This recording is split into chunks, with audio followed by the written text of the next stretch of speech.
Yo estaba de guardia la noche del 17 de agosto de 2013 en la funeraria San Judas, a 2 cuadras del Panteón Municipal de Escuinapa. Era temporada de calor, de ese que se pega a los huesos y no te deja respirar. El cuarto de preparación olía a desinfectante, a formol y a metal húmedo. Teníamos una planta de luz que tronaba de vez en cuando como si adentro viviera un animal encadenado. A las 10:14 de la noche llegó la carroza del CEMEFO con un varón, probable accidente en carretera, dijeron. Venía con INE, pulsera del hospital y acta de defunción preliminar. Todo parecía en regla. Lo pasé a la mesa de acero. Anoté datos, estatura aproximada, complexión delgada, livideces dorsales fijas, rigidez completa pero aún moldeable en mandíbula y cuello. Hora estimada de muerte, entre 6 y 8 horas antes. Las heridas externas eran pequeñas, nada que justificara tanto trámite. Me llamó la atención la tierra en las uñas, una tierra negra, de huerto. En la ficha decía que el occiso era gerente de ventas, oficina y aire acondicionado. El CEMEFO cerró su reporte con traumatismo craneoencefálico. Hice lo mío, rasuré, lavé, palpé carótida para escoger la incisión. No había pulso, no había tono. Solo el cuerpo, frío, con ese peso resignado de lo que ya no pelea. La familia llegó cerca de la medianoche, esposa, hermana y un señor mayor en silencio. Miraron por el cristal del reconocimiento y la esposa dijo, sin levantar la voz, que ese hombre no era su marido. La hermana asentía, pero el señor, con la mandíbula apretada, repetía que ya querían descansar, que no hiciera largas. Me pidieron que lo arreglara sin maquillaje, lo más natural. Firmaron. A esa hora uno se aferra al papel. El papel manda. Abrí la arteria carótida derecha, coloqué la cánula, conecté la bomba y preparé la mezcla, formaldehído al 20%, humectante, colorante rosado leve.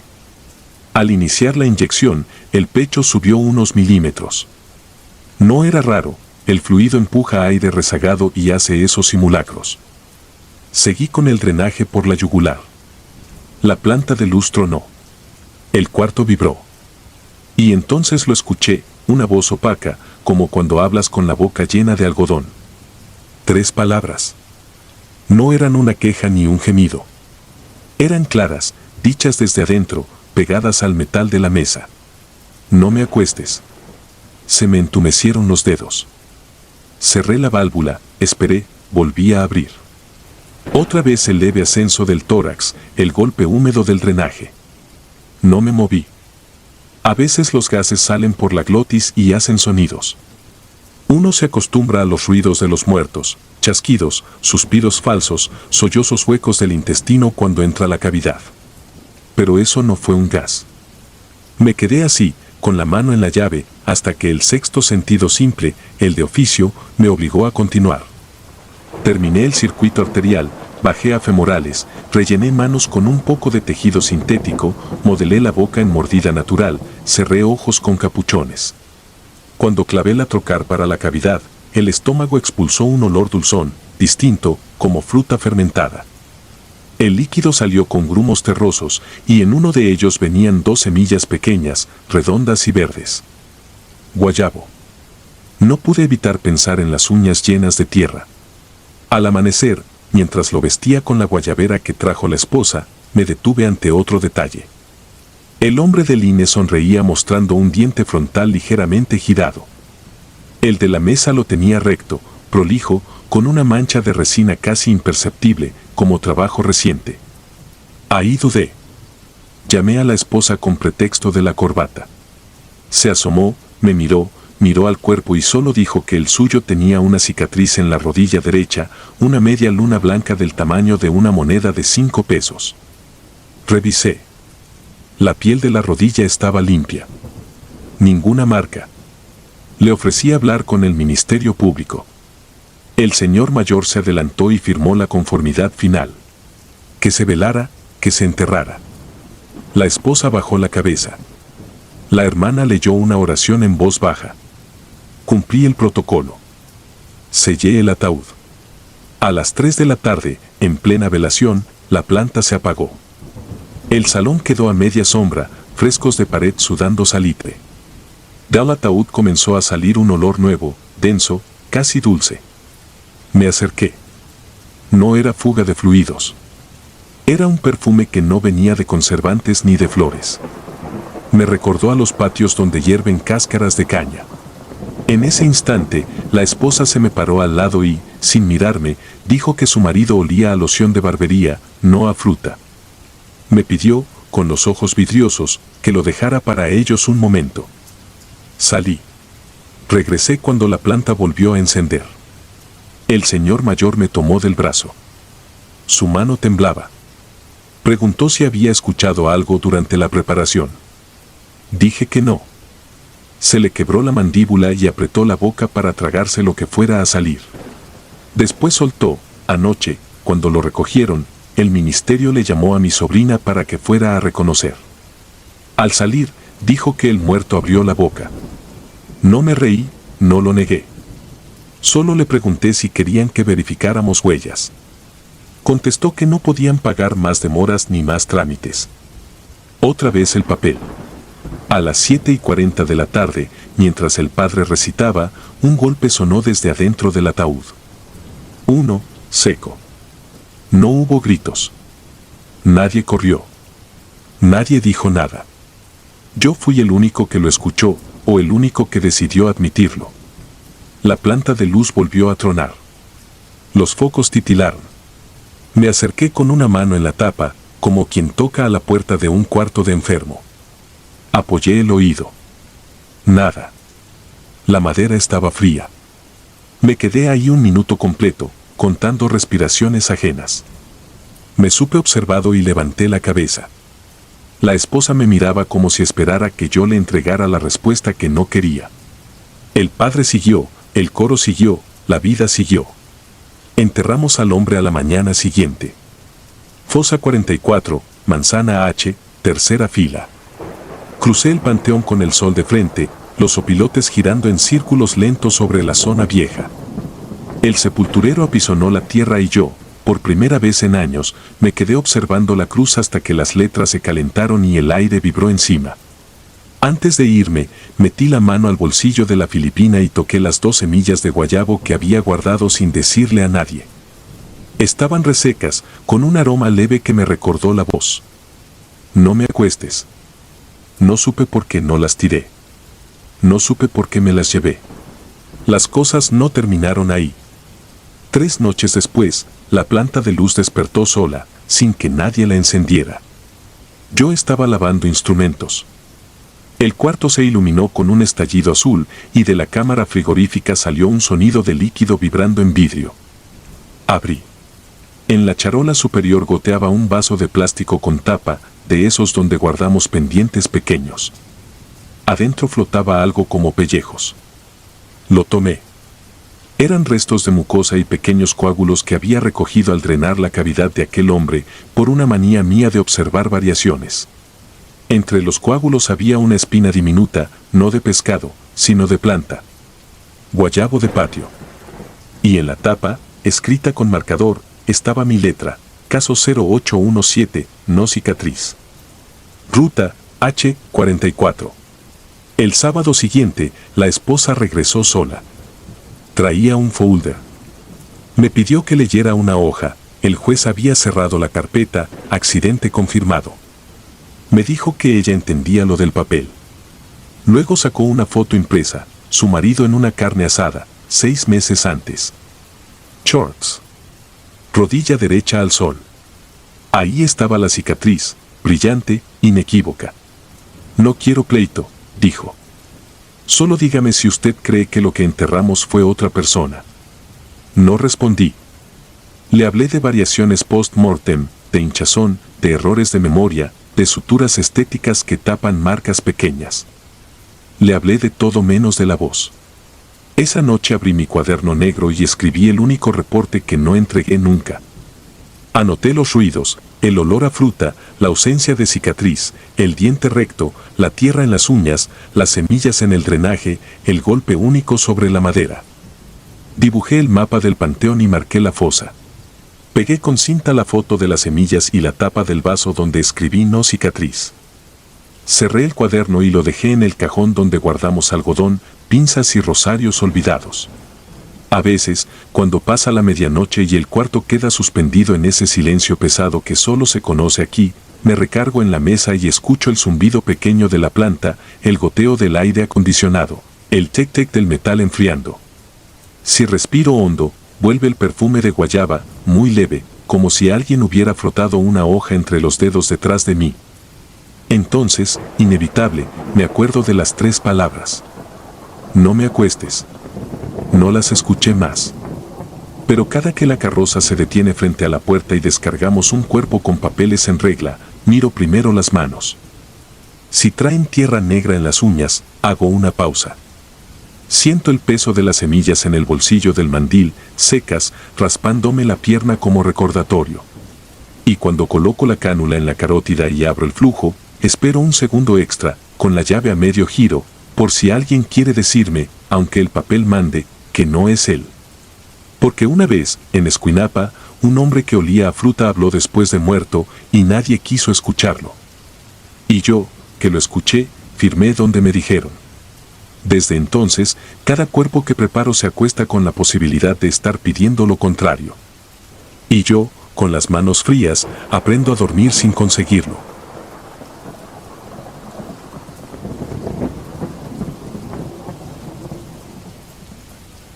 La novia que sonreía. Era el año 2005 en Lima, Perú. Trabajaba como médico forense en la morgue central, un lugar donde el silencio pesaba más que la muerte misma. La gente piensa que después de años rodeado de cadáveres, te acostumbras. No es cierto. A veces, hay cuerpos que simplemente no te dejan en paz. Aquel día nos llegó el cuerpo de una mujer joven encontrada en la habitación de un hotel barato del centro. La recepcionista había llamado a emergencias cuando nadie respondió al servicio de limpieza. Cuando los agentes entraron, la encontraron en la cama, vestida de novia, con el velo cuidadosamente acomodado sobre su rostro. Causa preliminar de muerte, asfixia. Pero no había signos de lucha, ni marcas en el cuello, ni rastros de veneno. La habían encontrado con las manos cruzadas sobre el pecho, como si alguien la hubiese dejado ahí con cuidado. Cuando destapamos la bolsa mortuoria, un frío extraño recorrió la sala. No era el frío común de la morgue, era algo más, denso. La mujer estaba impecable, su vestido blanco sin una sola arruga, como si aún estuviera esperando su gran día. Mi asistente, un joven inexperto pero entusiasta, se encargó de retirarle el velo. Apenas lo hizo, soltó un jadeo ahogado. Está llorando. Le lancé una mirada incrédula, pero entonces lo vi. Unas delgadas líneas húmedas surcaban sus mejillas pálidas. No podía ser sudor. No en un cuerpo sin vida. Me acerqué más, tratando de encontrar alguna explicación lógica, pero lo que más me perturbó no fueron las supuestas lágrimas. Fue su boca. Sus labios estaban levemente curvados hacia arriba, en una sonrisa rígida y antinatural. Como si la muerte la hubiera sorprendido en medio de una carcajada.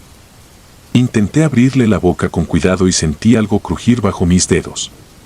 Al examinarla más de cerca, la realidad se hizo evidente, todos sus dientes estaban fracturados. No uno, no dos. Todos. Como si hubiera apretado la mandíbula con una fuerza imposible hasta pulverizarlos. El aire en la sala se volvió insoportablemente pesado. Mi asistente retrocedió, murmurando una oración que no logré entender. Yo, sin embargo, me obligué a seguir con el procedimiento. La ciencia no tiene espacio para supersticiones. La autopsia en sí fue desconcertante. No encontramos signos de violencia, no había rastro de veneno en su sistema. Sus pulmones estaban colapsados, como si hubiese dejado de respirar por puro terror. Su corazón, aunque detenido, mostraba signos de un paro provocado por una sobredosis de adrenalina. Como si en el último momento de su vida hubiese experimentado un miedo indescriptible. Pero lo más extraño vino después. Cuando terminamos de examinarla y la dejamos sobre la mesa de acero para proceder con la reconstrucción facial, la sonrisa había desaparecido. Sus labios ahora estaban completamente neutros. Juraría que la habíamos dejado con aquella expresión siniestra, pero ahí estaba, con un rostro sereno, sin rastro de la mueca demente. Sentí un escalofrío recorrerme la espalda. No dije nada. Mi asistente tampoco. Ambos queríamos terminar con esto lo antes posible. Esa noche, mientras archivaba el informe en la morgue, me quedé solo en la oficina. No suelo ser paranoico, pero sentí la necesidad de revisar las imágenes de la autopsia. Cuando abrí el archivo en la computadora, mi respiración se detuvo. En las primeras fotos, su expresión era la misma que cuando la trajeron, esa sonrisa rota y perturbadora. Pero en las últimas imágenes, su boca estaba completamente cerrada. No podía haber sido un error. Revisé las fotografías anteriores y en todas aparecía sonriendo. Solo en las últimas estaba diferente. Como si se hubiera acomodado sola. Cerré el expediente con un nudo en el estómago. Miré la camilla donde yacía su cuerpo, cubierto con una sábana.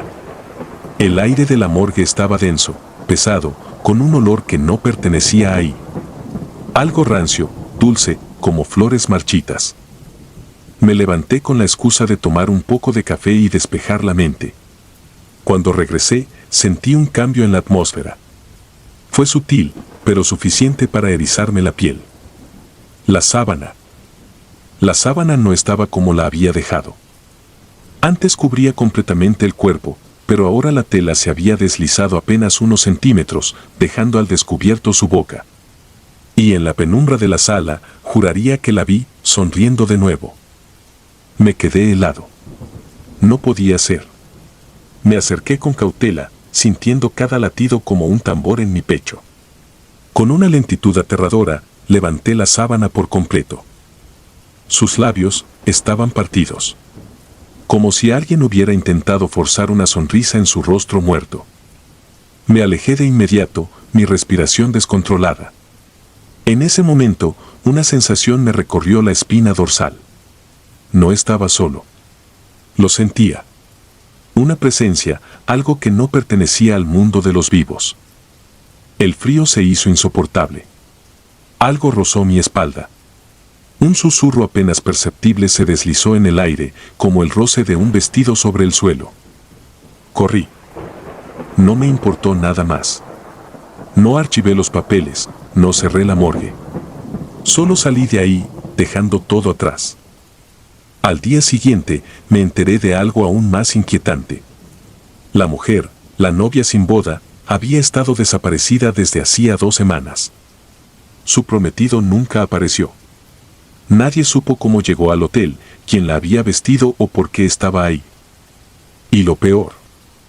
Cuando volvimos a examinar su cuerpo, su expresión había cambiado otra vez.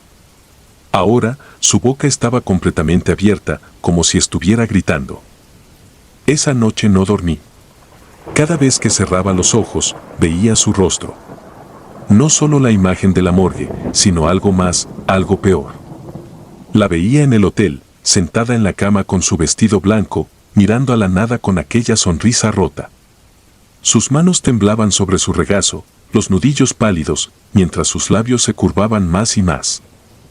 No podía sacármelo de la cabeza. Durante los siguientes días, intenté convencerme de que todo había sido una mezcla de estrés y cansancio. Pero entonces comenzaron los ruidos. Al principio, fueron cosas pequeñas. Susurros en los pasillos de la morgue cuando sabía que estaba solo. Pasos suaves en el suelo de baldosas cuando todos los cuerpos estaban inmóviles. Mi asistente lo notó también, pero ninguno de los dos quiso hablarlo en voz alta. Era como si reconocerlo lo hiciera más real. Hasta que sucedió algo que no pudimos ignorar. Una madrugada, mientras terminábamos de clasificar informes, un ruido seco resonó en la sala de refrigeración. Un golpe sordo, como si alguien hubiese chocado contra la puerta metálica desde adentro. Nos miramos, paralizados.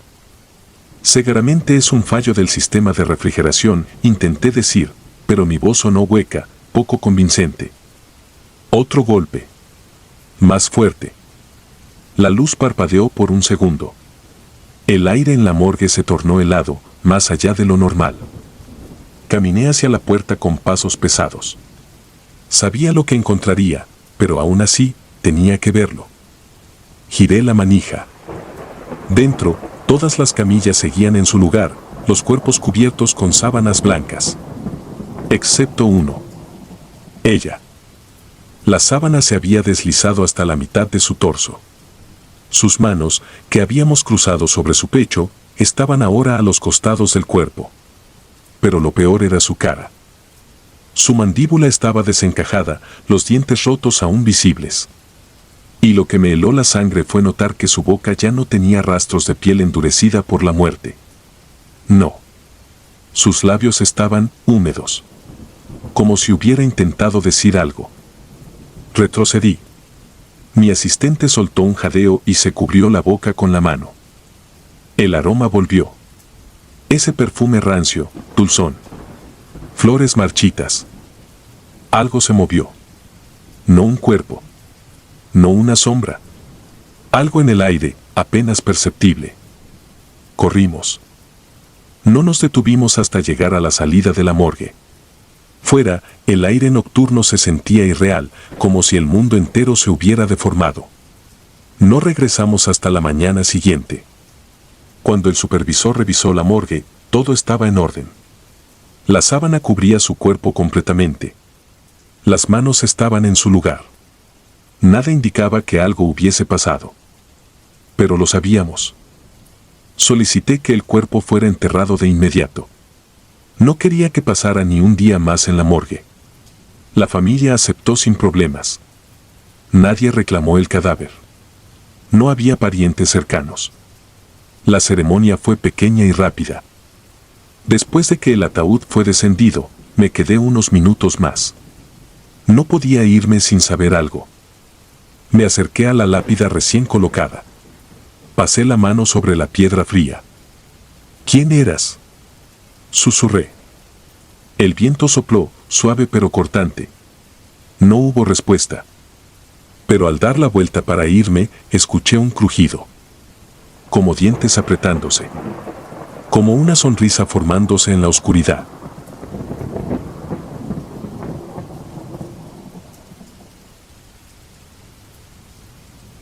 Silencio profundo.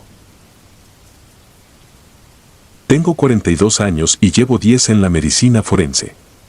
10 años que se han deslizado entre cadáveres, formaldehído y sombras largas en el silencio imperturbable de la morgue. Muchos piensan que el trabajo de un forense no tiene misterio, que el cuerpo que yace frente a ti no puede ocultar nada, que está ahí para ser descifrado, trozo a trozo, hasta que se llega a la verdad. Pero no podrían estar más equivocados.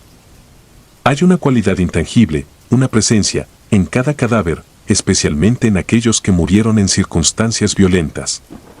Como si algo de ellos se hubiera quedado atrapado en la carne y los huesos, resistiéndose a abandonarlos. Aquella noche, me quedé trabajando más tarde de lo habitual. La morgue tenía una vibra especialmente pesada, cada rincón parecía susurrar, y la frialdad de las losas metálicas calaba hasta mis huesos. Lo tomé como una paranoia causada por el cansancio. Llevaba días sin dormir bien, mis sueños plagados de imágenes perturbadoras y retazos de rostros inertes que parecían observarme desde el otro lado de la vida. A eso de las 3 de la madrugada, cuando el silencio ya se había convertido en una especie de peso en el pecho, escuché una risa. Era suave, apenas un susurro, y claramente femenina. Me detuve en seco, mirando a mi alrededor. No había nadie más en la morgue. Todos los empleados habían terminado su turno horas antes y yo era el único imbécil lo suficientemente dedicado para quedarme hasta altas horas. Me quedé unos segundos en silencio, escuchando. No había nada, salvo el zumbido bajo de las lámparas y el suave crujir de las instalaciones de refrigeración. Traté de convencerme de que era mi mente jugando trucos, el eco de algún sonido lejano distorsionado por la soledad del lugar. Pero cuando giré para continuar con mi trabajo, volví a escucharla. Esta vez más clara, más cercana, como si alguien estuviera parado justo detrás de mí. La risa se desvaneció en un susurro que hizo que cada pelo de mi cuerpo se erizara. Con el corazón latiendo fuerte, decidí revisar el lugar. Sabía que era irracional, pero mi instinto forense me empujaba a buscar una explicación. Caminé por los pasillos, pasando junto a las filas de cuerpos cubiertos con sábanas blancas, cada uno con una historia grabada en carne y hueso, esperando a ser descifrada. Pero no encontré nada fuera de lugar. Volví al cuerpo con el que estaba trabajando, el cadáver de una mujer joven.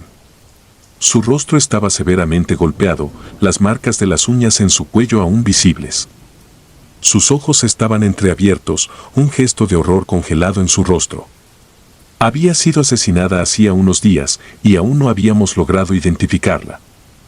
Todo lo que sabíamos era que su muerte había sido violenta. Muy violenta. Mientras ajustaba la luz para examinarla mejor, me pareció ver, por el rabillo del ojo, un movimiento en la mesa contigua. Fue apenas un parpadeo, un leve cambio en la sombra, pero me hizo retroceder, helado. Tragué saliva, tratando de calmarme. Pero antes de que pudiera dar otro paso, sentí una corriente de aire helado y un olor dulzón, pútrido, que me envolvió. Mis ojos se encontraron con los de ella. Abiertos. La sorpresa me dejó paralizado. Sabía que aquello era imposible. Los músculos de un cadáver no pueden simplemente reactivarse, ni siquiera por reflejo. Pero ahí estaba, mirándome con una expresión de puro terror, como si en su muerte hubiese visto algo más horrible de lo que le ocurrió en vida. Fue entonces que escuché la voz. No era una risa esta vez, sino un susurro apenas audible. Decía algo en un tono apagado, como si el sonido viniera de muy lejos.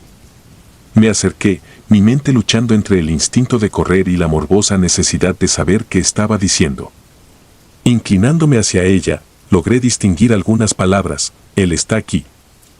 El corazón me martilleaba en el pecho, y una sensación de horror indescriptible se apoderó de mí.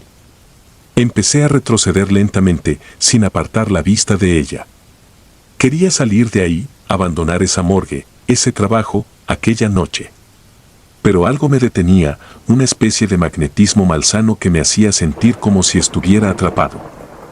Justo en ese momento, las luces parpadearon. La morgue se sumió en la oscuridad durante un par de segundos y cuando volvieron a encenderse, el cuerpo había cambiado de posición. Ahora estaba sentada, con la cabeza inclinada hacia mí, sus ojos aún abiertos, vacíos, pero de alguna forma llenos de una amenaza silenciosa. Un sonido viscoso me heló la sangre, algo goteaba de su boca, un líquido negro, espeso, como si se estuviera descomponiendo a un ritmo acelerado frente a mí.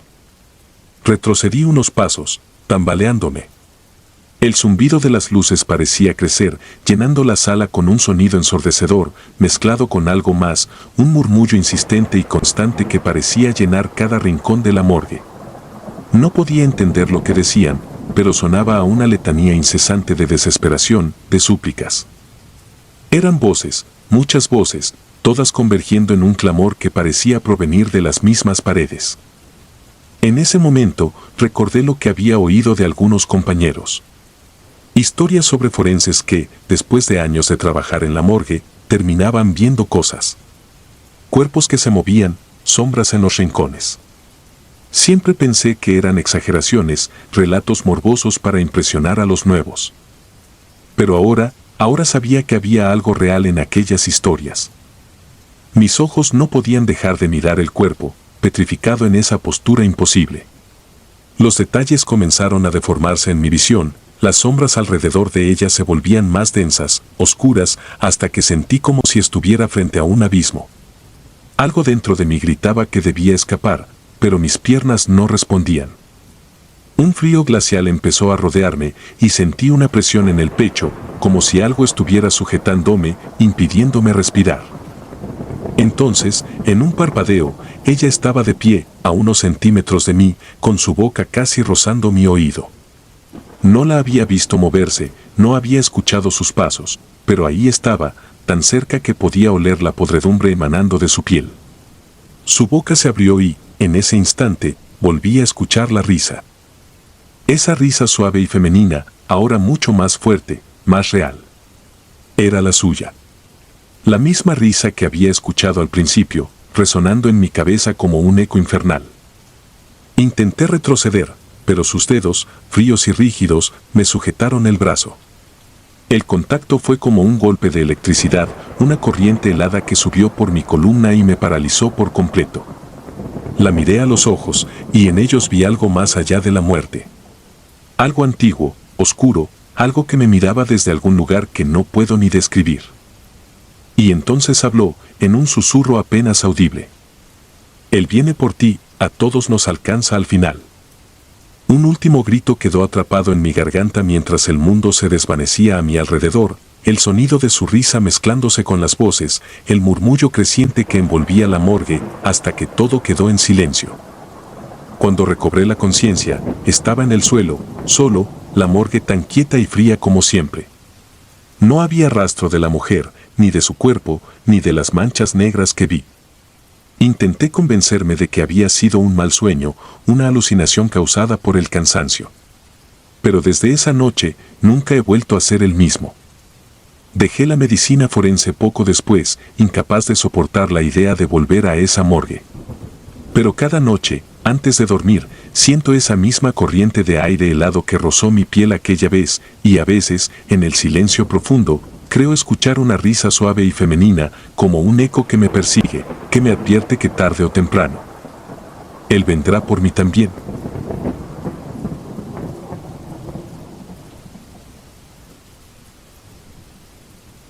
La habitación 311. Era el año 1998. Trabajaba como médico forense en un hospital en Lima. Mi labor consistía en realizar autopsias, revisar cuerpos y documentar con precisión cada causa de muerte. La morgue del hospital era un lugar donde el silencio parecía una presencia palpable, pesada, como si estuviera impregnado de los secretos de los muertos que allí descansaban.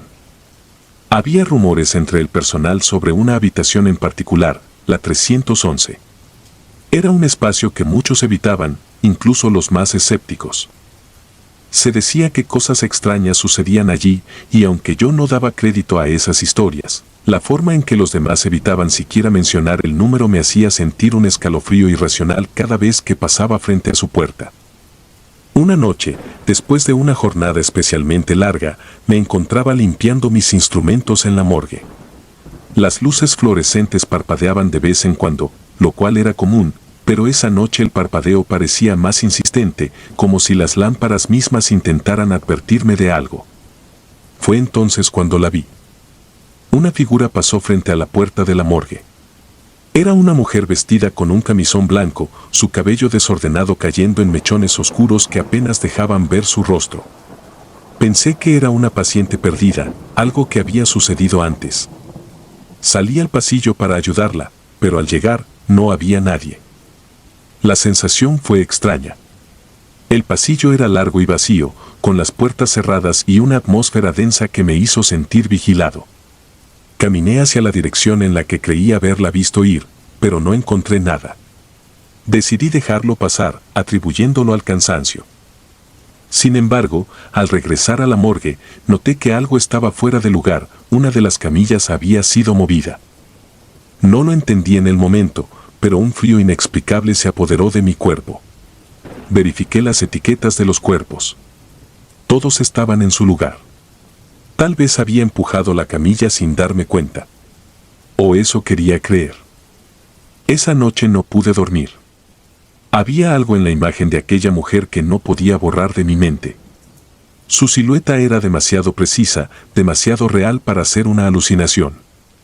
Al día siguiente, pregunté discretamente al personal si alguien había visto a una mujer con esas características. La respuesta fue unánime, nadie había pasado por ese sector. La obsesión por la habitación 311 comenzó esa misma semana. No era solo la mujer. Había algo más. Comencé a investigar los archivos del hospital, más por curiosidad que por otra cosa. Lo que descubrí me dejó inquieto. La habitación 311 tenía un historial de muertes inusualmente alto. Pacientes jóvenes, ancianos, hombres, mujeres, muchos habían fallecido allí, y casi siempre en circunstancias extrañas. Uno de los casos me llamó especialmente la atención, el de una mujer llamada Esther Vargas, que había muerto en esa habitación hacía exactamente 15 años. Según el informe, había ingresado por complicaciones respiratorias leves, pero su estado empeoró de forma inexplicable. Murió en una madrugada fría de julio, aparentemente asfixiada, aunque los médicos nunca encontraron una causa clara. El dato que más me perturbó fue la descripción de Esther en los archivos. La foto de su historial médico mostraba a una mujer de cabello oscuro y rostro afilado, idéntica a la figura que había visto en el pasillo. Los días siguientes se convirtieron en un torbellino de sucesos inquietantes. Empecé a notar detalles que antes no estaban allí. Ruidos en la morgue que no tenían origen claro, como un susurro apenas audible. Herramientas que aparecían fuera de su lugar. Y siempre, el mismo sueño, la mujer de blanco parada al final de un pasillo, mirándome fijamente. Sus ojos eran pozos oscuros que parecían absorber la luz. Una noche, mientras trabajaba en un informe, la electricidad falló. Quedé a oscuras, con solo la linterna de mi escritorio iluminando el lugar. Fue entonces cuando escuché el sonido. Era un golpeteo constante, como si algo o alguien golpeara desde dentro de una de las cámaras refrigeradas. El sonido me congeló. Sabía que era imposible. Las cámaras estaban selladas y cada cuerpo había sido revisado minuciosamente. Sin embargo, el golpeteo continuaba, cada vez más insistente. Respirando hondo, tomé la linterna y caminé hacia el origen del ruido.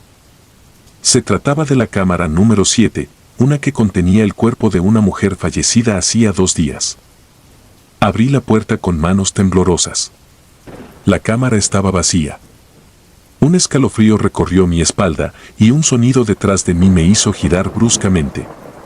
La camilla donde debería estar el cuerpo de la mujer ahora estaba ocupada. Allí, acostada, estaba Esther Vargas, con el mismo camisón blanco que había visto aquella primera noche. Sus ojos estaban abiertos, fijos en el techo, pero cuando me acerqué, giraron hacia mí. Salí corriendo. No recuerdo cómo llegué a casa, pero esa noche no volví al hospital. Mi obsesión por la habitación 311 me llevó a regresar. Sabía que necesitaba respuestas. Había algo oscuro en ese lugar, algo que iba más allá de cualquier explicación lógica. Esa noche, decidí entrar a la habitación. Llevé una grabadora, convencido de que, si había algo allí, tal vez podría capturarlo. La habitación estaba vacía, con una cama de hospital en el centro y una ventana que daba a un patio trasero. La luz de la luna entraba a través de las persianas rotas, dibujando sombras que parecían moverse con vida propia. Me senté en la cama y encendí la grabadora. Hablé, preguntando si alguien estaba allí. Al principio, no sucedió nada. Pero luego, el aire pareció cambiar. Una brisa helada recorrió el cuarto y las sombras en las paredes comenzaron a distorsionarse. De repente, sentí un peso en la cama, como si alguien se hubiera sentado junto a mí. No había nadie. El pánico me invadió, pero me obligué a permanecer quieto. El sonido de un susurro llenó la habitación, apenas audible, pero claro como el agua. «Ayúdame», dijo una voz femenina, cargada de desesperación. Entonces la vi. Esther estaba de pie junto a la ventana, mirándome con esos ojos oscuros y vacíos. Antes de que pudiera moverme, se abalanzó hacia mí y la última imagen que recuerdo fue su rostro deformándose en un grito que no era humano. Cuando desperté, estaba en la morgue. El personal del hospital me encontró inconsciente en la habitación 311. Dijeron que me había desmayado, pero yo sabía que había más.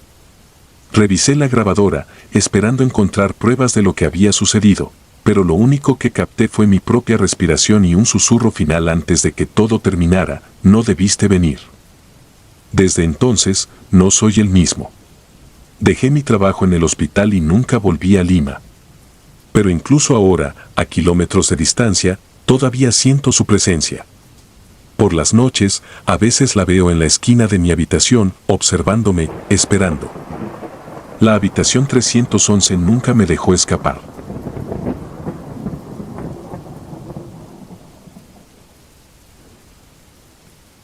La niña que volvió de la tumba.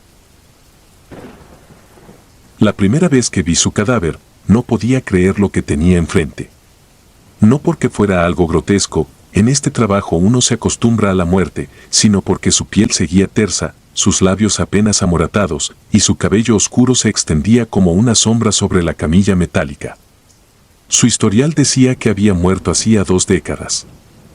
Pero si no lo hubiera leído con mis propios ojos, habría jurado que la niña había fallecido apenas unas horas antes.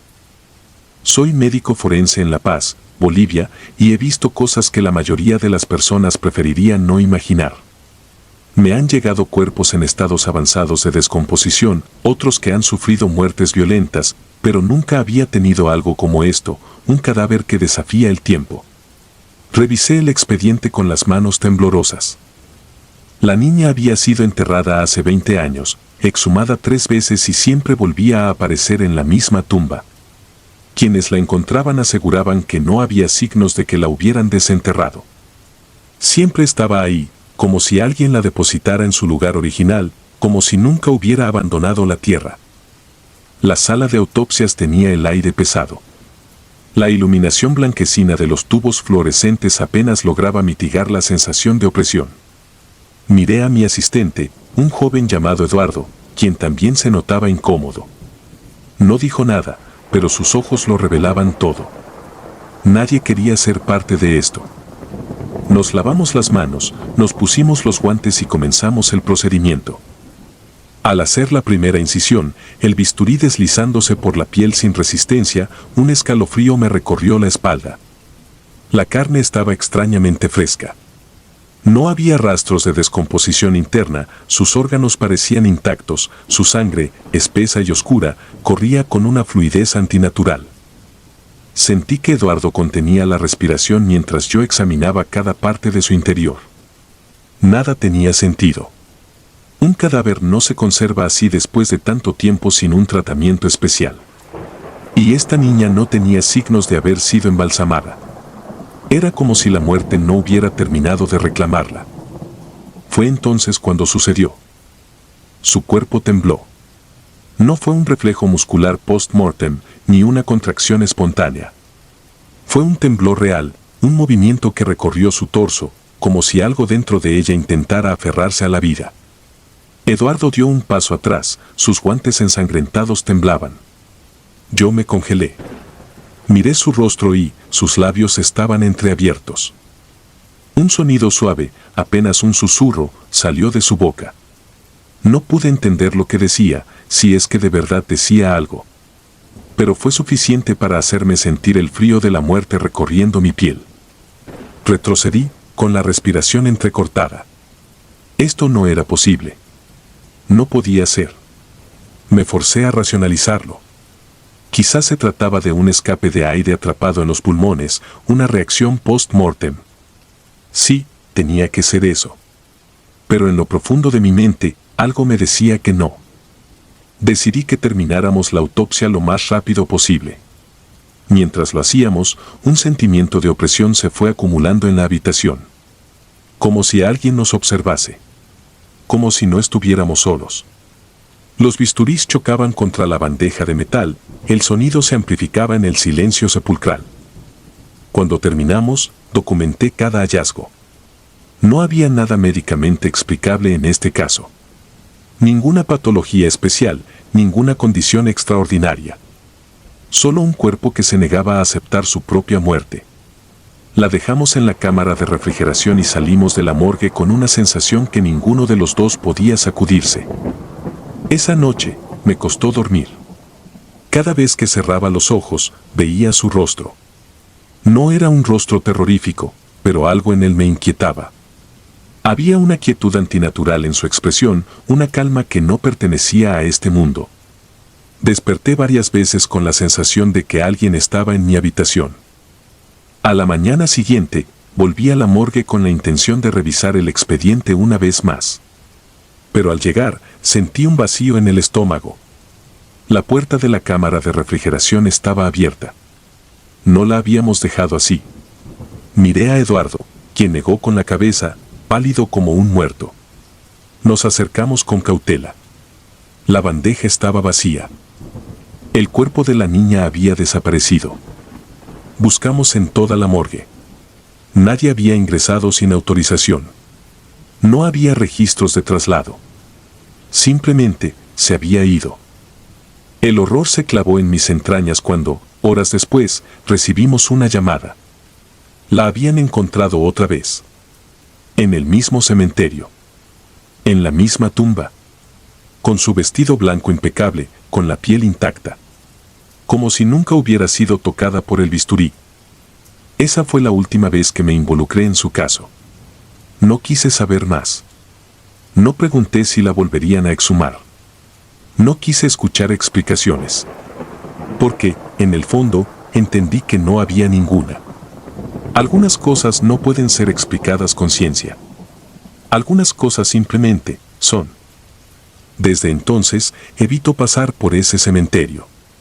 Pero a veces, cuando cierro los ojos, creo escuchar su susurro, aquel sonido apenas perceptible que salió de sus labios aquella noche en la morgue. Un sonido que no era viento, ni aire atrapado. Un sonido que, aunque nunca pude entender, sigue persiguiéndome en mis sueños. No supe cómo justificar lo que pasó. En mi informe escribí lo que cualquier médico forense en su sano juicio hubiera escrito: el cuerpo fue extraído sin autorización en circunstancias desconocidas. No añadí mi sospecha, no mencioné la sensación de que algo más estaba en juego. Sabía que nadie me creería.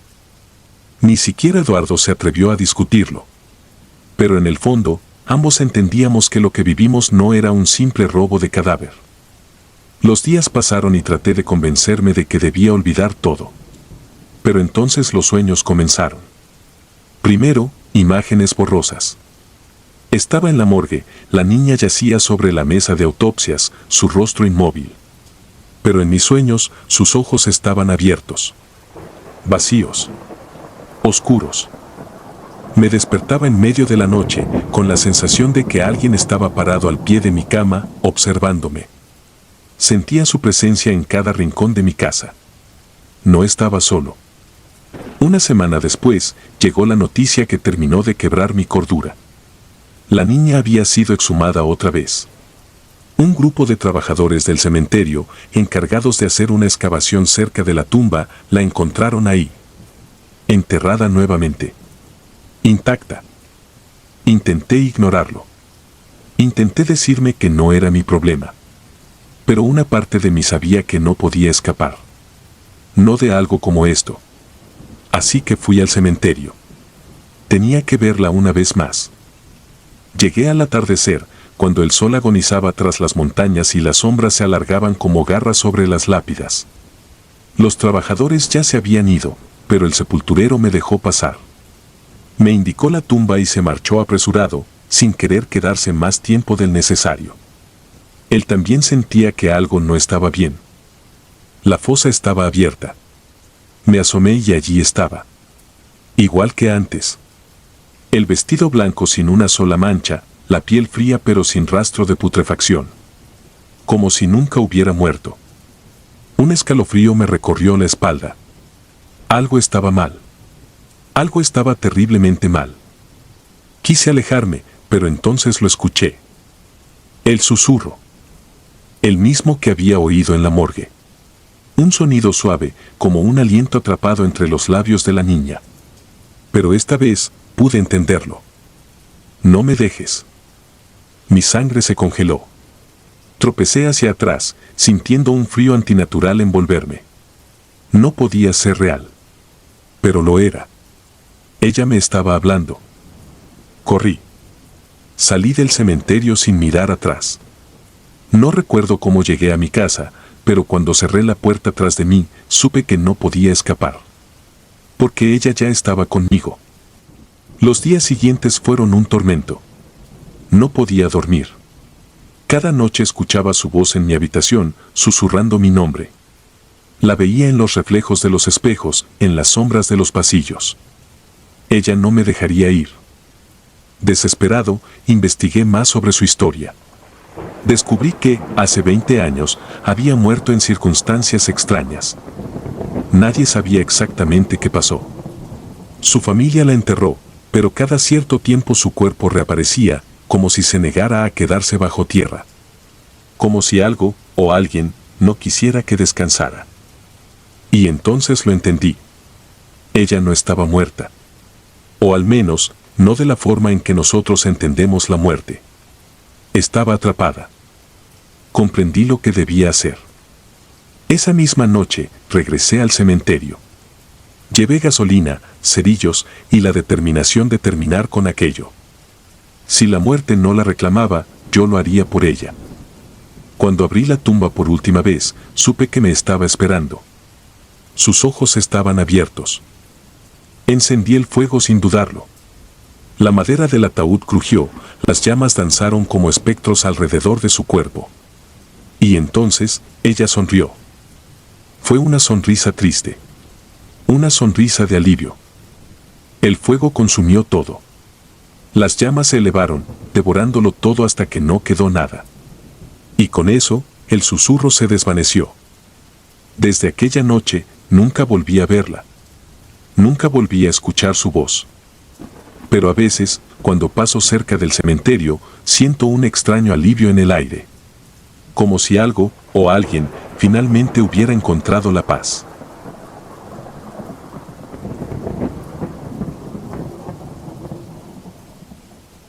Voces en el acero.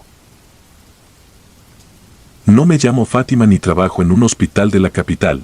Mi nombre es Eloísa Rivas y en 2017 acepté el turno nocturno en la morgue del antiguo Hospital Civil de San Miguel de la Sierra, un complejo aislado que sigue funcionando por pura inercia burocrática. Durante años me preparé para reducir la muerte a números y tejidos, pero las madrugadas allí me enseñaron que el cuerpo es solo la mitad de la historia. La primera noche empezó con el zumbido eterno de los fluorescentes y el olor agrio del formol. El guardia, don Jacinto, me entregó las llaves sin mirar atrás. Decía que prefería patrullar los pasillos que acercarse a las planchas. Yo fingí seguridad mientras anotaba el ingreso de 3 víctimas de un choque, 2 hombres y una mujer, todos jóvenes, rescatados de un automóvil incendiado en la carretera. Caminé hasta la cámara fría para verificar el número de cuerpos. Las baldosas sudaban humedad y el compresor retumbaba como un corazón demasiado grande.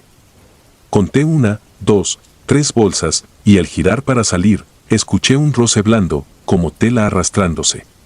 Volteé, la bolsa de la mujer se había desplazado unos centímetros, aunque el suelo estaba perfectamente nivelado. Respiré hondo, culpé a mi imaginación y salí, pero la puerta metálica tardó un segundo eterno en sellar, como si algo al otro lado se negara a quedar encerrado. Cerca de las 2 de la mañana comencé la autopsia del primer varón. El cuerpo estaba carbonizado, sin embargo el tórax conservaba una rigidez anormal. Al abrirlo descubrí que el pericardio estaba intacto, como si hubiese protegido el corazón del fuego. Apunté la observación, pero mientras suturaba percibí un golpeteo tenue detrás de los casilleros de instrumental. Parecía un tic-tic-tic irregular, más hueso que metal. Al acercarme, el ruido cesó. Revisé repisas, cajones, nada. Solo encontré un estetoscopio con las mangueras chamuscadas, colocado en posición exacta de auscultación, aunque yo lo recordaba colgado horas antes. El siguiente cadáver era el del conductor. Mientras examinaba las fracturas, sentí que la temperatura bajaba varios grados. El aire salió en vaho de mi boca. Las luces titilaron y, en ese parpadeo, el cuello del finado se giró hasta encarar mi bisturí. No hubo crujido de vértebras, solo el súbito resultado, rostro de ceniza mirándome con la mandíbula desencajada. Retrocedí y, sin querer, activé la grabadora de notas. Al reproducirla minutos después, escuché mi voz temblando, luego, otra voz, masculina, gutural, que murmuraba, ¿dónde quedó mi nombre? No existía nadie más conmigo en la sala. Busqué a don Jacinto. Lo hallé en el pasillo del archivo, recitando un rosario a media voz. Me dijo que desde hacía semanas el refrigerador 4B se abría solo y que varios médicos titulares habían pedido traslado. No quise mostrar miedo, regresé a la morgue armado con lógica, sosteniéndome en la certeza de la ciencia. Sin embargo, la tercera víctima, la mujer, aguardaba fuera de su bolsa, sentada en la plancha con el torso inclinado.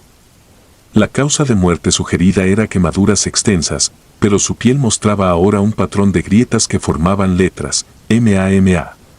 Toqué los bordes, estaban fríos, pero se hundían como cera fresca, dejando impregnado el guante con un hedor a plástico quemado y sangre añeja. A las 4 en punto se escuchó un timbre en la antesala, alguien tocaba la campana de admisiones, cosa rara a esa hora. Observé por el vidrio, una muchacha descalza, cabellos largos y ropa informal, pedía entrar. Recordé las historias de aparecidos que reclaman su propio cuerpo, así que accioné el intercom. Pregunté qué necesitaba, ella respondió con voz fina que buscaba a su hermano, que todavía no sabía si había sobrevivido al choque. Le pedí esperar al guardia, pero no contestó más, la cámara se oscureció y, cuando la luz volvió, solo quedaron sus huellas húmedas en el piso. Regresé a la sala para dejar constancia en el libro de incidencias. Al inclinarme sobre la mesa de acero, escuché un ligero tintineo detrás, la mujer carbonizada había caído al suelo, igual que en las peores anécdotas que se cuentan entre pasillos. Llamé por radio a don Jacinto, tardó en responder.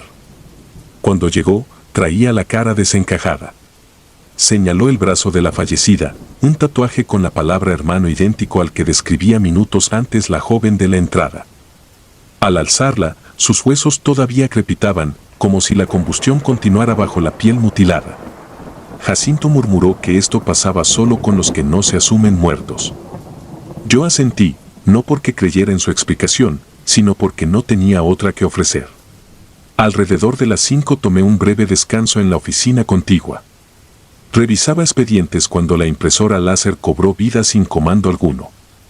Expulsó una sola hoja, la fotografía de un muchacho ciclista, rostro irreconocible por el impacto, con la fecha 15422017 y la leyenda certificado de defunción pendiente. Ese era justamente el día de aquel accidente. Encima de la imagen aparecían marcas oscuras, como huellas digitales chamuscadas. Conté 5 dedos. Levanté la vista, la puerta estaba entreabierta y al otro lado se reflejaba un contorno negro, demasiado alto para ser el guardia. Volví a la sala. Los 3 cuerpos yacían alineados sobre la misma plancha, uno al lado del otro, como esperando turno. El corazón me golpeaba el esternón sin piedad. Tomé el estetoscopio derretido y escuché, ni latido ni silencio, un murmullo coral, un quejido mezclado, sin principio distinguible. Encendí la grabadora por instinto y una frase emergió clara, pronunciada por varias gargantas a la vez: falta uno. Casi al amanecer, recibí llamada del servicio de urgencias. Trasladaban un 4.º cadáver, un motorista que se había estrellado pocas calles arriba. Reuní valor para preparar la sala otra vez. Mientras organizaba instrumentos, recordé el pericardio intacto del primer cuerpo y la inusual fisura en el cráneo del segundo. De pronto, comprendí la coincidencia. Cada uno conservaba una parte esencial de la vida: corazón, columna, lengua sin quemar, como si esos restos fuesen todavía receptáculos para algo que no quería disolverse. Me estremecí, tal vez los fragmentos vivos mantenían abiertas las puertas a sus dueños. El nuevo cuerpo llegó a las 6. Su rostro calcinado tenía los mismos surcos que aparecieron impresos en la foto anónima. Mientras firmaba la recepción, el carro metálico que sostenía a los 3 accidentados empezó a moverse solo, rechinando ruedas oxidadas sobre los azulejos. Se detuvo frente a la camilla del recién llegado y, con un crujido seco, la bolsa del motorista se rasgó a la altura del pecho, dejando ver un esternón humeante y un medallón derretido con la inscripción: para mi hermana. El último hilo de escepticismo se me quebró en la garganta. No hubo amanecer luminoso aquella mañana. Nubes pesadas apagaban la luz y hacían que el hospital pareciera prolongación de la misma cámara frigorífica. Firmé los reportes con manos aún temblorosas. Los cuerpos fueron trasladados a refrigeración conjunta hasta su entrega. Antes de irme, sellé la puerta de la 4B con cinta de seguridad, aunque supe que serviría de poco. Al salir, don Jacinto me ofreció un café que no acepté. Mi estómago estaba revuelto. Le pregunté si él había escuchado algo la noche anterior. Dijo que no, aunque sus ojos, hundidos, contaban otra versión. Presenté mi renuncia 2 semanas después. Aún en mis días libres, el sonido del compresor seguía retumbando en mis oídos. Algunas noches, antes de dormir, siento un golpeteo leve, tic-tic-tic, idéntico al que escuché tras los casilleros. Me coloco el estetoscopio, imposible dejar costumbres, y contra mi pecho reconozco un murmullo apagado: falta uno. Entonces recuerdo que yo también conservé un fragmento de esa madrugada, el bisturí con el mango ennegrecido que, sin saber por qué, guardé en mi bolsillo al salir. Nadie más lo ha visto. Sin embargo, cada mes encuentro sobre su hoja una gota de cera gris, fresca, con olor a plástico quemado. Las limpio, guardo el instrumento y repito que todo tiene explicación científica. Nunca lo logro. Porque sé que tarde o temprano la morgue reclamará el resto de lo que le pertenece.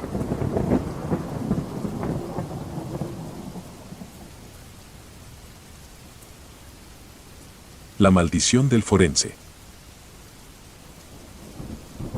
El doctor Alejandro Navarro nunca había planeado regresar al pequeño pueblo de Villanueva, un lugar remoto en las montañas donde la mayoría de los habitantes se conocían por nombre. Había pasado años construyendo su carrera en la ciudad, donde se convirtió en un respetado médico forense, trabajando en casos complejos que desafiaban la lógica y la ciencia. Sin embargo, cuando recibió la noticia de la muerte de su tío Emilio y la inesperada herencia de la morgue familiar, Alejandro sintió una obligación de volver y hacerse cargo del legado que había dejado atrás.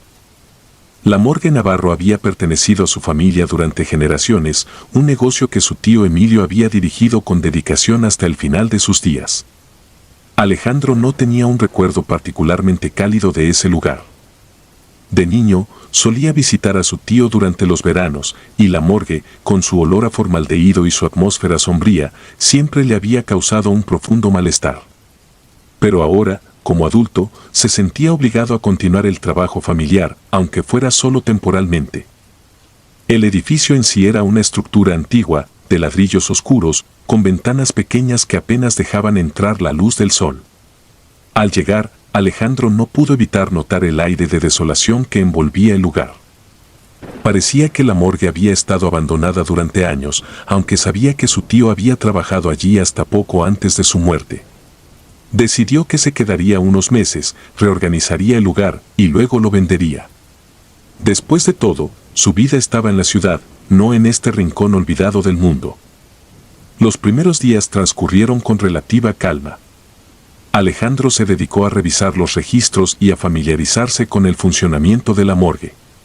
No había muchos cuerpos, solo unos pocos casos recientes que aún no habían sido reclamados. Sin embargo, a medida que pasaban los días, comenzó a notar algo extraño.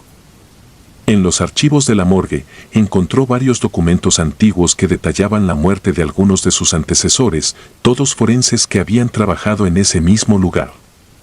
Lo que llamó su atención fue que cada uno de ellos había muerto en circunstancias misteriosas o violentas.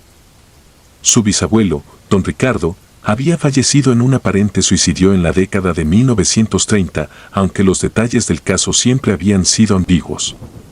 Su abuelo, Hernán, murió en un extraño accidente de laboratorio cuando un frasco de químicos explotó sin razón aparente. Y su tío Emilio, el último en caer, había sido encontrado muerto en la misma mesa de autopsias donde había trabajado durante años, sin signos evidentes de lo que había causado su deceso. A medida que Alejandro revisaba estos registros, una sensación de inquietud comenzó a apoderarse de él. Aunque era un hombre de ciencia y no creía en supersticiones, no podía evitar la sensación de que algo estaba mal en esa morgue. Decidió ignorar esos pensamientos y continuar con su trabajo, concentrándose en los casos recientes que tenía pendientes. Sin embargo, esa inquietud persistente era como una sombra que lo seguía a todas partes.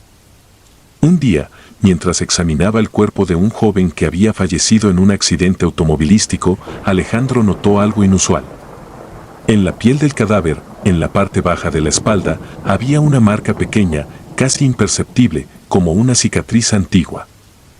No le prestó demasiada atención al principio, pero luego recordó que había visto esa misma marca en uno de los cadáveres que había examinado días antes.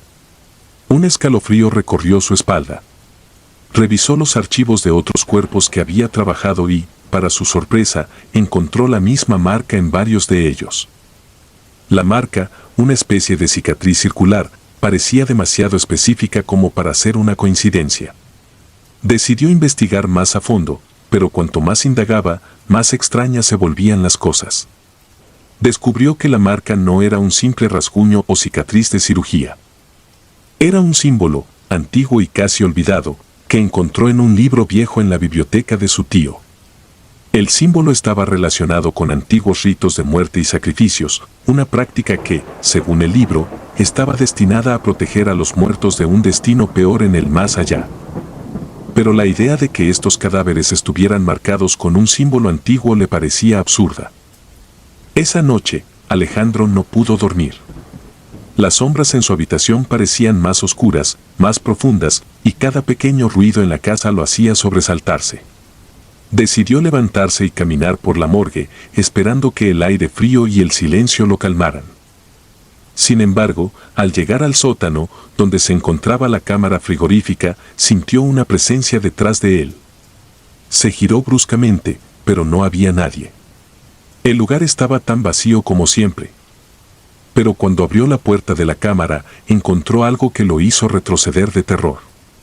Dentro, uno de los cuerpos, el del joven que había examinado ese mismo día, estaba de pie, con los ojos abiertos, mirándolo fijamente. El cadáver, sin vida pero de alguna manera animado, tenía la boca abierta en un grito silencioso, y esa misma marca en la espalda ahora parecía más oscura, más definida. Alejandro cerró la puerta de golpe, su corazón latiendo con fuerza. Trató de convencerse de que lo que había visto era una alucinación, una pesadilla causada por el estrés y la falta de sueño. Pero al día siguiente, cuando volvió a abrir la cámara frigorífica, encontró al cadáver de nuevo acostado en su lugar, inerte como debería estar. No había señales de que se hubiera movido, pero la imagen de esos ojos abiertos y esa boca desencajada lo perseguían. Decidió entonces investigar la muerte de su tío Emilio con más detalle. Sabía que el pueblo tenía una larga historia de supersticiones y rumores sobre la morgue Navarro. Habló con algunos de los residentes más antiguos, quienes le contaron historias que no habían querido compartir con él cuando era niño. Cuentos sobre luces que se veían en la morgue en medio de la noche, susurros que venían de las paredes y cuerpos que parecían moverse solos. Pero lo que más lo perturbó fue la historia de cómo la familia Navarro, hace generaciones, había adquirido la morgue. Al parecer, el bisabuelo de Alejandro, don Ricardo, no había comprado la morgue de forma convencional. La historia contaba que la había obtenido después de un desafortunado acuerdo con una orden secreta que practicaba antiguos ritos funerarios. A cambio de la prosperidad y el control del negocio funerario en el pueblo, la familia Navarro debía mantener ciertos rituales que aseguraban que los cuerpos que pasaran por la morgue descansaran en paz. Sin embargo, con el tiempo, esos rituales se habían olvidado, y con ellos, la protección que otorgaban. Alejandro no creía en esas historias, pero no podía ignorar los patrones que había descubierto. La marca en los cuerpos, la muerte violenta de cada miembro de su familia que había trabajado en la morgue, y los extraños sucesos que había presenciado no podían ser simples coincidencias. La racionalidad le decía que debía dejar el lugar, pero algo, quizás la responsabilidad hacia su familia, lo hizo quedarse. Con cada día que pasaba, la situación empeoraba. Alejandro comenzó a experimentar fenómenos que desafiaban toda explicación lógica. Escuchaba voces susurrando su nombre desde los rincones oscuros de la morgue, veía sombras que se movían por los pasillos cuando no había nadie más en el edificio y sentía una presencia constante, como si algo lo estuviera vigilando. Una noche, mientras revisaba unos viejos registros en la oficina de su tío, encontró una carta dirigida a él, escrita por Emilio poco antes de morir. En la carta, Emilio le confesaba que había sentido lo mismo durante los últimos meses de su vida. Le pedía que dejara la morgue, que se deshiciera de ella y que nunca mirara atrás. Decía que la morgue estaba maldita y que quienquiera que intentara controlarla sin seguir los antiguos rituales estaba condenado a sufrir una muerte horrible. Alejandro decidió que había tenido suficiente. Empacó sus pertenencias y se preparó para dejar el pueblo a la mañana siguiente. Sin embargo, esa noche, los fenómenos llegaron a un punto culminante.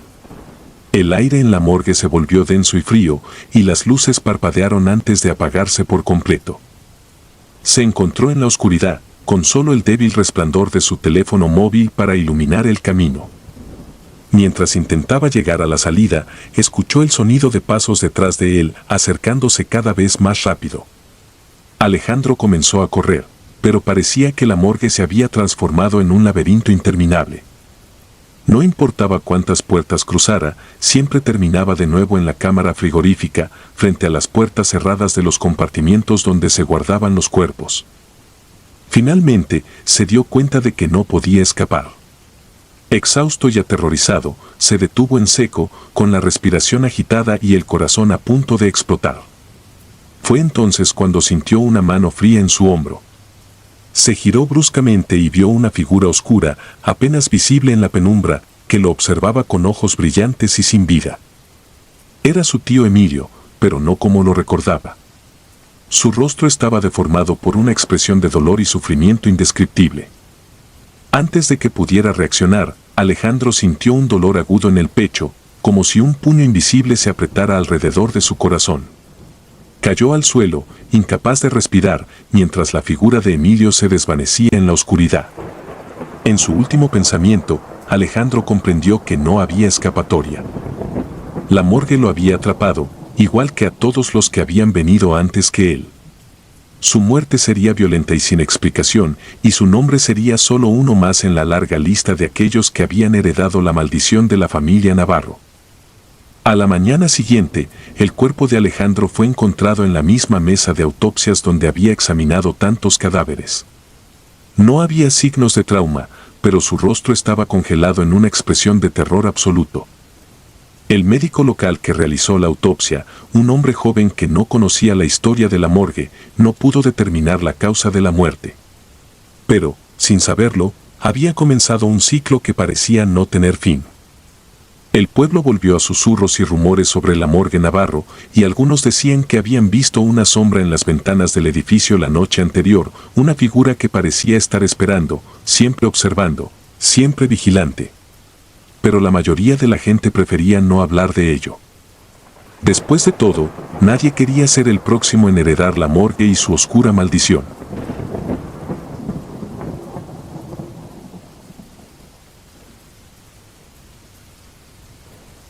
El hambre.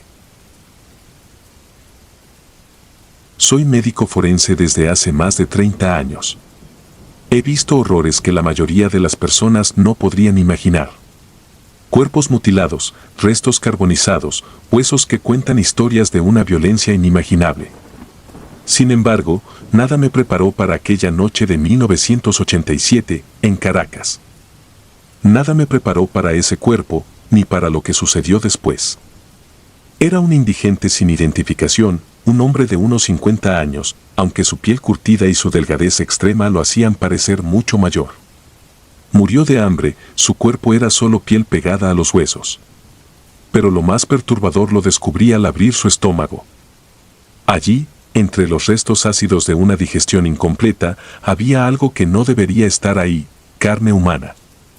Pedazos fibrosos, parcialmente digeridos, mezclados con bilis y otros fluidos.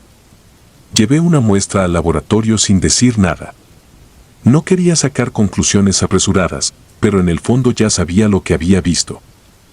Esa noche, mientras redactaba el informe, la morgue estaba en completo silencio, solo el zumbido lejano de las lámparas fluorescentes y el goteo de un grifo mal cerrado me acompañaban. Llevaba horas trabajando, el olor del formol y la muerte impregnado en mi ropa y en mis manos. Afuera, la ciudad dormía, indiferente a los muertos que yacían en las camillas de acero. Entonces lo escuché. Un gruñido bajo, gutural, como el de un animal hambriento. Me quedé inmóvil, sintiendo un escalofrío recorrerme la espalda. Miré alrededor, asegurándome de estar solo. Quizás mi mente me jugaba una mala pasada después de tantas horas sin dormir. Me levanté y caminé hacia la sala de autopsias. La puerta rechinó cuando la abrí, y el hedor a muerte golpeó mi nariz con más intensidad. Encendí la luz y ahí estaba él, el cadáver del indigente sobre la mesa metálica, cubierto con una sábana blanca. Todo parecía estar en orden, hasta que mis ojos se detuvieron en su rostro. Los labios habían sido mordidos. No arrancados con un bisturí ni lacerados por un accidente. Había marcas de dientes, los suyos, pequeños pedazos faltaban, como si se hubiera comido a sí mismo después de muerto.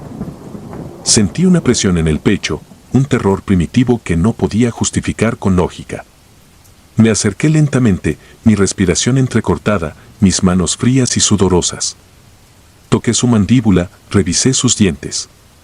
Pequeños pedazos de carne aún colgaban entre ellos. No era posible. No debía ser posible. Su cuerpo estaba rígido, sin signos de haber sido manipulado después de la autopsia. Me quedé mirando sus ojos cerrados, sintiendo una presencia opresiva en la habitación. Algo no estaba bien. Apagué la luz y volví a mi oficina, diciéndome que lo revisaría en la mañana, que seguramente había una explicación racional. Pero mientras intentaba escribir, algo no me dejaba concentrarme. Me sentía observado. Miré de reojo el pasillo oscuro que conectaba mi oficina con la sala de autopsias y un escalofrío me recorrió la espalda. No había nadie, pero la sensación persistía. Como si algo hambriento, esperara en la sombra. Las horas pasaron. Afuera, la noche se hacía más densa. No podía sacarme la imagen de la carne entre sus dientes. ¿Y si no estaba muerto cuando lo trajeron? Pero lo revisé. No había signos vitales, ni reflejos, ni actividad cerebral. Había estado muerto, sin duda alguna. Me levanté de golpe, sintiendo la piel erizada. Algo se movió en el pasillo. Un sonido suave, un roce contra el suelo. Me armé de valor y caminé de regreso a la sala de autopsias. La luz parpadeó cuando la encendí. El cadáver seguía ahí. No se había movido. Y, sin embargo, algo era distinto. La sábana que lo cubría estaba mal colocada. Unos segundos de duda me invadieron antes de acercarme y destaparlo. Mi corazón se detuvo. Su boca estaba abierta. Sus dientes estaban cubiertos de sangre. Y en su mejilla, cerca del mentón, había una nueva mordida. Pero lo peor no fue eso. Lo peor fue que la mordida aún estaba fresca. Retrocedí, sintiendo que el aire se volvía denso. No había forma de que nadie más hubiera entrado. No había forma de que él lo hubiera hecho. Pero ahí estaba la evidencia. Y entonces lo escuché de nuevo. El gruñido. Esta vez más fuerte, más cercano. Giré lentamente, sintiendo un terror paralizante. El pasillo estaba oscuro, pero algo se movía en él. Algo que no debía moverse. La temperatura en la morgue descendió, y un olor fétido, más intenso que cualquier otro, impregnó el aire. Mi instinto me gritaba que corriera, pero mis piernas no respondían. Luego, un sonido suave, el arrastre de algo pesado contra el suelo. Mi corazón latía tan fuerte que podía sentirlo en mis oídos. Y entonces, lo vi. Una sombra. No, algo más denso que la sombra misma. Estaba de pie, justo en la entrada de la sala. No podía distinguir su rostro, pero sabía que me observaba. Y en ese instante, entendí algo que mi mente se rehusaba a aceptar. El hambre de aquel hombre no había muerto con él. Me armé de valor y retrocedí lentamente, sin apartar la vista de esa presencia. Mi mano temblorosa alcanzó la manija de la puerta de la sala de autopsias, y con un movimiento rápido, la cerré con llave. El silencio se hizo eterno. Solo mi respiración agitada rompía la quietud. Esperé. Minutos, tal vez horas. Hasta que, finalmente, me convencí de que lo que vi fue producto del cansancio, del estrés. Pero entonces, un sonido heló mi sangre. Un golpe. Un golpe sordo, pesado, del otro lado de la puerta. Luego otro. Y otro más. Algo rascaba la madera. Algo que no debía estar ahí. Me quedé inmóvil, conteniendo la respiración. El rasguño cesó. Y luego, un susurro, casi imperceptible, pero lo suficientemente claro para que lo escuchara. Tengo hambre. El terror se apoderó de mí. Me quedé ahí, paralizado, esperando que desapareciera. Que todo fuera una pesadilla. Pero cuando el silencio volvió, supe que jamás lo olvidaría. Que algo, esa noche, había despertado en la morgue. Algo que nunca debió haber existido. A la mañana siguiente, cuando los primeros rayos de sol entraron por las ventanas, finalmente reuní el valor para abrir la puerta. La morgue estaba en completo silencio. El cadáver seguía sobre la mesa, su piel grisácea e inerte. Todo parecía normal. Todo, excepto por una cosa. Había marcas de dientes en su lengua. Como si, en sus últimos momentos, hubiese intentado saciar su hambre consigo mismo. Desde entonces, no volví a trabajar de noche.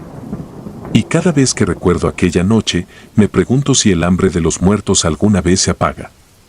O si solo espera, en la oscuridad, a su próxima víctima. No dormí esa noche. Ni la siguiente. Mi mente trataba de racionalizar lo sucedido, de encontrar una explicación lógica. Tal vez estaba agotado, tal vez mi cerebro me jugaba una mala pasada. Pero en el fondo, algo me decía que no era así. Esa mañana, después de reunir el valor para salir de mi oficina, revisé cada rincón de la morgue con el pretexto de encontrar alguna prueba de que todo había sido un simple delirio. No hallé nada fuera de lugar. No había ruidos, ni sombras, ni rastros de aquel susurro que aún resonaba en mi cabeza. Pero cuando volví a la sala de autopsias, mi corazón volvió a helarse. El cadáver del indigente seguía allí, sobre la mesa de acero, cubierto con la sábana. Su cuerpo parecía inmutable, su piel aún cetrina, sus dedos huesudos asomándose bajo la tela. Pero en su rostro, algo había cambiado. Los labios, aquellos mismos que encontré mordisqueados la noche anterior, estaban aún más deteriorados. Como si alguien hubiera seguido devorándolos mientras yo no miraba. Pequeñas gotas de sangre seca marcaban la piel alrededor de su boca y en su lengua las marcas de dientes eran más profundas. Retrocedí un paso, sintiendo como la angustia me oprimía el pecho. Ya no podía engañarme. Algo estaba sucediendo. Algo imposible. Me apresuré a llenar la documentación para que el cadáver fuera retirado cuanto antes. No quería que pasara una noche más en la morgue. Antes del mediodía, el cuerpo fue enviado al crematorio. Me quedé observando mientras los trabajadores lo subían a la camilla metálica y lo introducían en el horno incinerador. Un alivio extraño me recorrió cuando la puerta del horno se cerró y las llamas empezaron a consumirlo. Pero el alivio duró poco. Esa noche, en casa, traté de olvidar lo sucedido. Me repetí que todo había terminado. Que el fuego había acabado con cualquier posibilidad de lo que fuera que estaba pasando. Pero mientras intentaba dormir, lo sentí. Esa misma opresión en el pecho. Esa sensación de que algo me observaba desde la sombra. Mi habitación estaba en completo silencio, pero de pronto, un sonido sutil rompió la quietud. El gruñido. Mi sangre se heló. No podía ser. No debía ser. Abrí los ojos lentamente, mi corazón latiendo con violencia. La habitación estaba oscura, apenas iluminada por la luz de la farola en la calle. Pero en un rincón, donde la penumbra se hacía más densa, algo se movió. No era una sombra. No era mi imaginación. Era algo más. Un murmullo, bajo y áspero, llenó el aire. Un susurro que se deslizó hasta mi oído como un aliento gélido. Tengo hambre. El pánico se apoderó de mí. Me incorporé de golpe, buscando desesperadamente el interruptor de la lámpara en la mesita de noche. Cuando la luz llenó la habitación, no había nada. Nada en el rincón, nada en la puerta, nada bajo la cama. Pero el aire olía distinto. Olía a carne quemada. A muerte. El insomnio se convirtió en mi única compañía durante las siguientes noches. Traté de seguir con mi trabajo, pero la sensación de ser observado nunca se fue. Llegó un punto en el que evité las autopsias nocturnas, siempre asegurándome de terminar temprano. Pero el hambre de aquella presencia no desapareció. Una semana después, volví a escuchar el susurro. Esta vez en la morgue. Era de madrugada y estaba terminando de revisar unos expedientes cuando sentí que la temperatura descendía de golpe. La luz parpadeó y un escalofrío me recorrió la columna.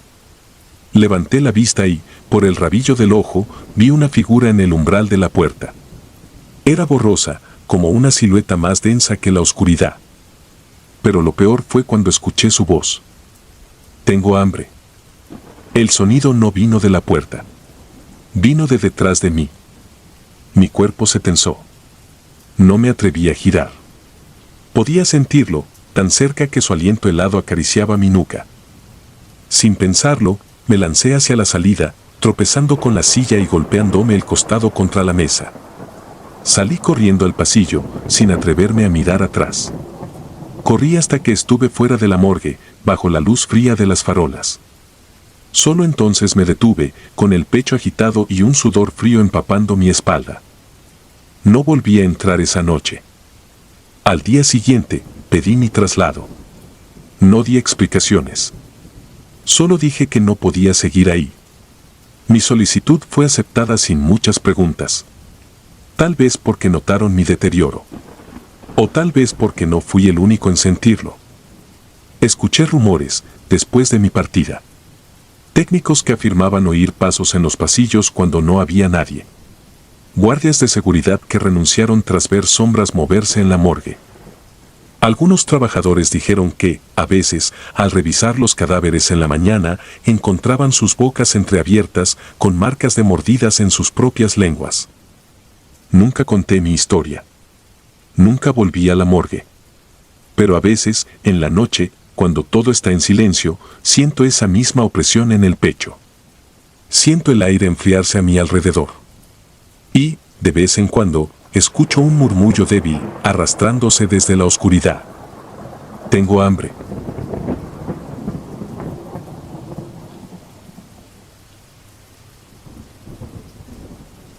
Cadáver testigo. Nunca imaginé que un cuerpo pudiera alzar la voz, y mucho menos que lo hiciera a través de mí. Soy Iván Herrera, médico forense desde hace 14 años. En abril de 2012 me trasladaron temporalmente a la morgue de San Rafael de las Cruces, un pueblo minero olvidado entre montañas y descampados. Fui llamado para practicar una segunda autopsia al cadáver de Leandro Ríos, un estudiante de 22 años declarado oficialmente suicida por sobredosis. Su familia sostenía que aquello era imposible, el muchacho le temía incluso a los analgésicos. Acepté el caso buscando rutina, pero terminé viviendo la noche más larga de mi carrera. Llegué al edificio poco después de las 7. El forense titular me entregó la carpeta, bromeó con que yo era quien conversa con los que ya no pueden quejarse, y se marchó. Me quedé solo con los fluorescentes que zumbaban como insectos atrapados y el rumor lejano de las cámaras frigoríficas. Al abrir el contenedor metálico, el aire frío mordió mi cara. Leandro había sido exhumado 2 días antes, piel cetrina, rigidez escasa, pero las suturas de la primera autopsia seguían firmes. Empecé a revisar cada centímetro. No hallé pinchazos de aguja en las venas flexoras, algo indispensable si verdaderamente se hubiese inyectado el barbitúrico letal citado en el informe. Tampoco encontré espuma en las vías respiratorias ni el olor almendrado propio de ciertos venenos. Aún así, nada conclusivo. Decidí salir a fumar un cigarro y despejar la cabeza. Al volver, noté la primera anomalía, el brazo derecho colgaba fuera de la mesa. Creí haberlo dejado alineado junto al torso. Pensé en un espasmo póstumo tardío y lo acomodé otra vez. Llevados por la costumbre, mis ojos repasaron las etiquetas de los cajones refrigerados, uno aparecía cambiado de sitio, como si alguien hubiera paseado por el pasillo durante mi breve ausencia. Cerré con llave la puerta de ingreso, paranoia preventiva, y continué. La luna alcanzaba su cenit cuando descubrí una mancha violácea circular en la base del cráneo, oculta por el cabello cortado a ras. No estaba descrita en la necropsia original. Tomé el bisturí y abrí cuidadosamente, el tejido subcutáneo reveló un surco de presión milimétrico, característico de un ligamento fino, tal vez un cordel. Algo no encajaba con la hipótesis de sobredosis. Anoté, fotografié y seguí descendiendo, tráquea, pulmones, estómago vacío. Pero al extraer el corazón sentí un chasquido metálico. Entre las fibras se alojaba una grapa quirúrgica ajena al procedimiento anterior, formaba parte de un fragmento de sutura sin absorber. Era prueba de una intervención posterior a la muerte o, peor, de un montaje apresurado antes de la primera autopsia. Mientras lo documentaba, un golpe seco retumbó en el techo. Me quedé helado. Allí solo había tuberías y planchas de concreto. Silencio total. El reloj marcaba las 2:13 de la mañana.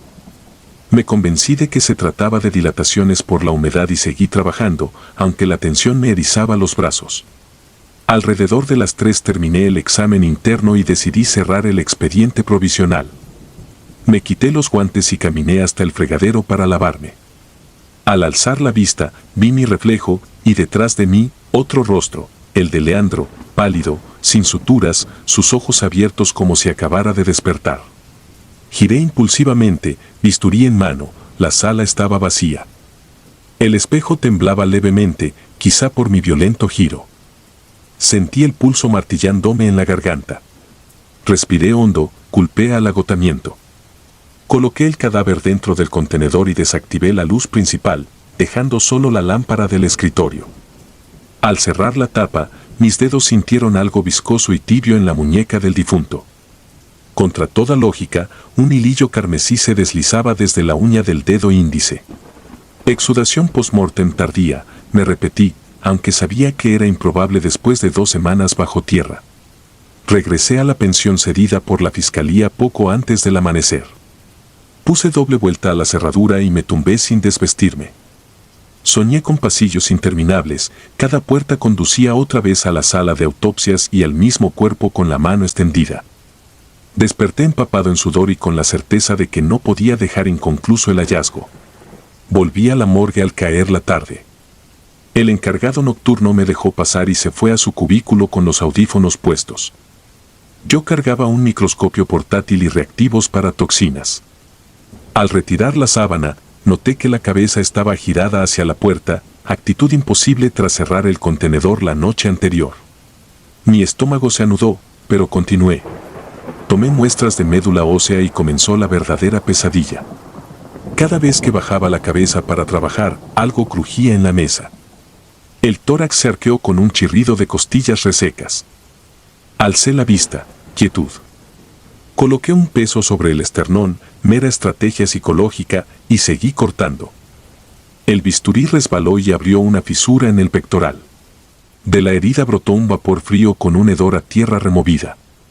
Sentí náuseas y me alejé. Fue allí cuando escuché la voz. No salió de mis labios ni vibró en el aire, surgió dentro de mi cabeza, fría y clara, como un recuerdo ajeno. No me dejaste dormir. Solté la pinza. El metal tintineó en el suelo y rodó hasta chocar con la pared. Retrocedí hasta topar con la puerta de aluminio. Mis manos temblaban, pero aquel murmullo insistía, esta vez acompañado de imágenes fugaces, un cuarto diminuto iluminado por una lámpara de escritorio, un cinturón colgado de una viga, una sombra más alta que el propio Leandro sosteniendo la correa. Aquello no era suicidio. Me obligué a volver a la mesa. Abrí la laringe con cuidado extremo. Encontré equimosis en la cara interna que sugería compresión prolongada. Alguien había apretado su cuello antes de administrarle el barbitúrico. Revisé los análisis previos. La concentración del fármaco era subletal. El chico había muerto estrangulado. La droga solo buscaba reforzar la coartada. Entre la vida y lo no muerto, sellé las nuevas conclusiones, pero antes quise revisar la ropa que exhumaron junto al cadáver. Dentro del bolsillo trasero del pantalón hallé un ticket arrugado fechado 2 horas después del supuesto suicidio. Alguien lo había colocado ahí posteriormente. El apellido Morales aparecía como cajero. Recordé que el médico residente que firmó la primera necropsia se llamaba así. Mis pensamientos se interrumpieron cuando la lámpara del techo explotó. Cristales cayeron sobre la mesa. La oscuridad me engulló salvo por la luz del pasillo. Sentí un golpe en la espalda, el peso que había dejado sobre el tórax se deslizó y cayó. Algo, o alguien, movió el cuerpo. Apunté mi linterna, el rostro de Leandro ahora me miraba con la boca entreabierta y un hilo de saliva negra asomaba en la comisura. La linterna parpadeó. En ese instante, la grabadora que uso para dictar informes se activó sola. Escuché mi propia voz distorsionada repetir una frase que jamás había pronunciado. Ya lo saben, doctor. No habrá más silencio. Corrí, pero la puerta se cerró de un portazo. Golpeé, Grité al vigilante, nadie respondió. Detrás de mí oí el deslizar metálico de la mesa rodante. Giré la perilla con desesperación. Cuando logré abrir, sentí un hálito helado en la nuca y el roce de dedos húmedos en mi hombro derecho. Crucé el pasillo a trompicones hasta llegar a la oficina de archivos. Allí marqué al investigador asignado al caso, voz rota, le conté mis hallazgos y exigí protección de la escena. No mencioné fantasmas. A la mañana siguiente, el edificio estaba acordonado. El fiscal revisó mis fotografías y aceptó reabrir la carpeta. El doctor Morales fue citado a declarar. Su coartada se derrumbó en horas, cámaras de seguridad lo mostraban comprando el barbitúrico y entrando a la morgue fuera de turno. Al verse rodeado, confesó. Dijo que Leandro había descubierto irregularidades en la gestión de cadáveres y planeaba denunciarlas. Morales decidió silenciarlo colgándolo después de asfixiarlo, falsificando tiempo y causa de muerte. Cambió etiquetas, alteró los registros, manipuló el primer informe. El caso se cerró en meses, pero mi vida cambió esa misma tarde. Cuando firmé la nueva necropsia definitiva, me quedé a solas en la sala para colocar el sello. El cuerpo iba a ser entregado a la familia. Murmuré algo que sonó a disculpa. Entonces sucedió lo imposible y lo inevitable, el cadáver exhaló. No fue gas atrapado, era oscuro, profundo, como un suspiro de alivio. El silencio posterior pesaba más que cualquier grito. Regresé a mi ciudad 3 semanas después. Aún hoy trabajo entre cadáveres, pero nunca vuelvo la espalda a un cuerpo exhumado. Cada vez que las luces titilan, recuerdo aquella voz dentro de mi cabeza y el cristal que estalló sin corriente. Entendí que, en la morgue, la verdad no siempre yace en los tejidos, sino en algo que sobrevive al último latido. No volví a escuchar a Leandro, pero a veces, cuando termino un informe justo antes del amanecer, el grabador se enciende solo y reproduce unos segundos de estática. Entonces, cierro el expediente, agradezco en silencio y apago la luz con cuidado, dejándole a los muertos la oscuridad que, al fin, les pertenece.